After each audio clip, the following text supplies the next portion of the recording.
measuring GPA is like calculating Sally's average height, weight, 40-meter dash, vocal range, and max 1 rep bench press. I thought that was a funny way to put it because they're trying to make the point that you're measuring all these things in different ways by different standards, and it just isn't really a coherent guide. We would argue no. So some employers and admissions committees are actually even aware of this, and they pay less attention to GPA now because they're saying, like, unless you have like a really high or really low, if you're really high, they're going to think you're a good student. If you're really low, you obviously you either need help or you're not trying. But of course, most in between, it gets kind of murky because, again, are you average across the board? Are you great in some areas, weak in some areas? It's a little harder to say. So does a high GPA correlate with conscientiousness, perseverance, good time management skills, etc.? There isn't much development or research on this. One major paper shows that the relationship between GPA and job future is weak, which I think is kind of interesting because some people have said that if you look at certain high school classmates, like the valedictorians often are not the most successful ones. Like they usually live good lives, but there's often other people. Like my grandfather talks about being a salutatorian at Gonzaga, and he said he's like, there were a lot of people below me who were way smarter, but they didn't apply themselves as fully, and then they took off later. Like one of his classmates ended up running the advanced physics department at Stanford. So obviously very intelligent guy. And he's saying, he's like, this guy was way smarter than me, but he kind of half-assed his schoolwork and then later really worked hard. And then he arrived at his full potential. Whereas my grandfather was saying, I may not have been innately as smart, but I crammed really hard. So I was able to get top marks. So you have to weigh in those factors too. And a paper by Frank Schmidt and John Hunter did a meta-analysis, and they found that the correlation between GPA and job success is only 0.34, so it's not really that strong. Some papers have shown that high school GPAs are stronger predictors of success, but that it's most likely because they'll get into better colleges, which means better careers and income, et cetera. So that goes back to the last point about selection versus treatment effects. These are already people who work hard, do well, because again, my grandfather's talking about his other classmates. They were still good students. I mean, they still went to Gonzaga, which is a top prep school. So it's like they were still good students. They just didn't push themselves to their limit until later. So you have to factor that in as well. Any thoughts or comments on that? Yeah, I think that was a good point on saying the way they measure different things. Even if you appreciate the grading system, the grading for your physical education course is going to be on a different level than the grading for your English literature course. Yeah. So why should those two grades be lumped together to come up with a GPA? Like, what does that really test for? What does that really select for? And if you can look at other forms of kind of grading of people flourishing and being successful in certain fields, and with these other things, we're like, what does it actually test? How do you actually test for somebody to be, what is it, what if somebody's saying, okay, we're developing this person who is going to be the chair of, you said the Stanford Department for what? For advanced physics. For advanced physics. Like what do you test for that? What is the requirement? So if you're saying, okay, you want the child to get that position, what are the things you put them through? What are the parameters? It's not that straightforward. No. But you look at something like the National Football League. That's the Professional American Football League in the United States of America. And the amount of people that play in the United States of America as kids and peewee and things like that is millions. Then you go to like the thousands of schools and high schools and middle schools that play it. Then you go to the Division I schools. I think it's about 104, 114. And then there's Division II. I think there's another 200 more schools.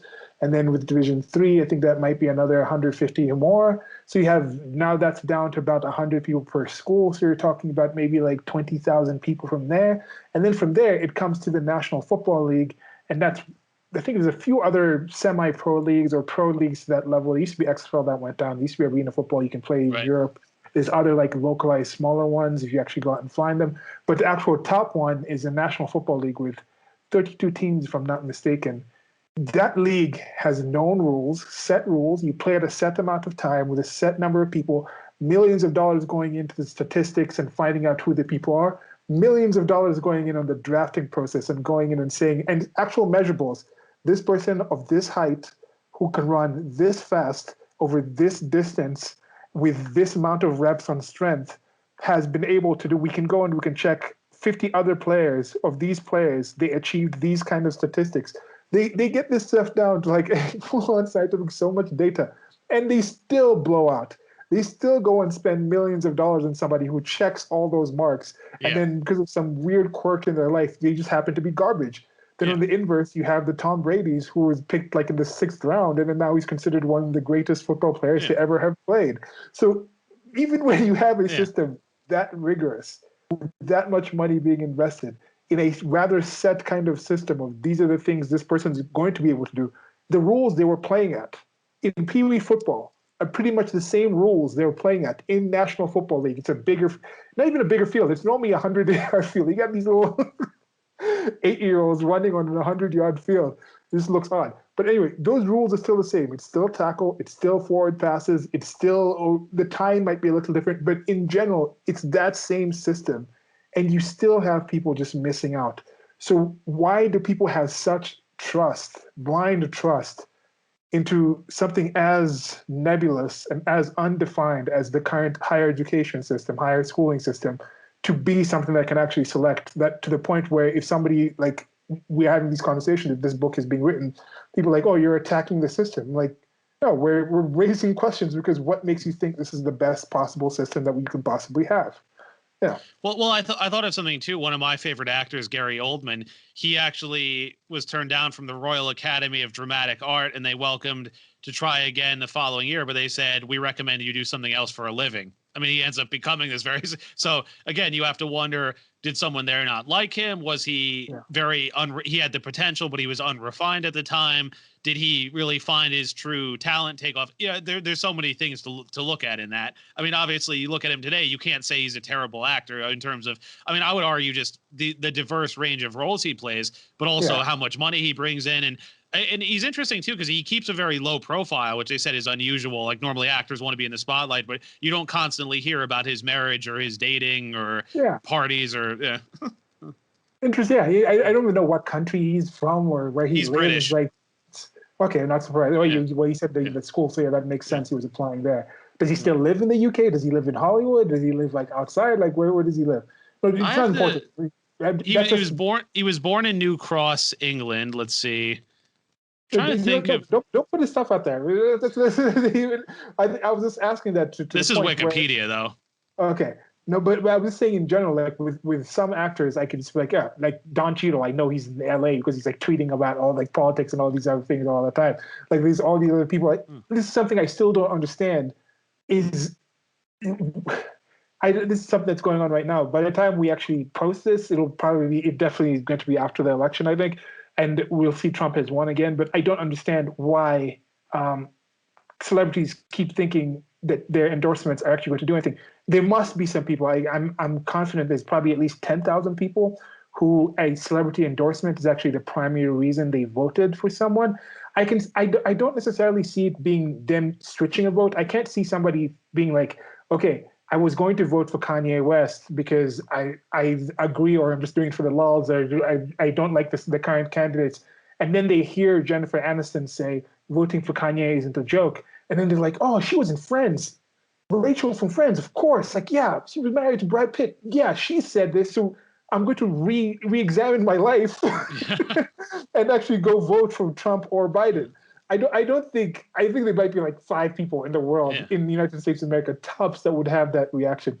But I don't understand that whole idea where acting selects for something very specific. So why would you expect that ability to go into any other? Oh, the actors from West Wing, they acted in a movie. Doesn't mean they know. They acted in a series about the White House. Doesn't mean they know anything more about the White House, who should be in the White House, than you do. Like the athletes, like, why do people do this? It's so weird. Well, there was a story about you remember Perry Mason, right? My parents they still watch that. That was an older show, but what's it? Was it the detective type of guy? It was the lawyer who always won every case. And there was a joke about how someone asked Raymond Burr, the actor in real life, of some legal thing, and he's like, I have no idea. And they're like, come on, aren't you a lawyer? He goes, you only see me play one on Saturday nights. Yeah. So it's the same thing. Yeah. it's strange. You see something like that. Like this happens more with the fandoms type of things.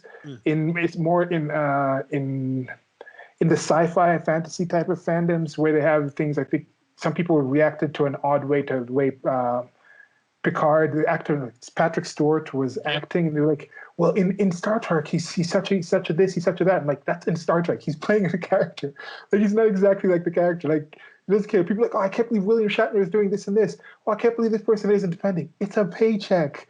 It's like going to like Five Guys and then being surprised that the cashier from McDonald's is having a burger at Five Guys. It's like that's their job. Yeah. like what makes you think just because they work at McDonald's means they have McDonald's? No, it's just their job. Five Guys makes better burgers, so they go there for a burger. Like, come on now. Yeah.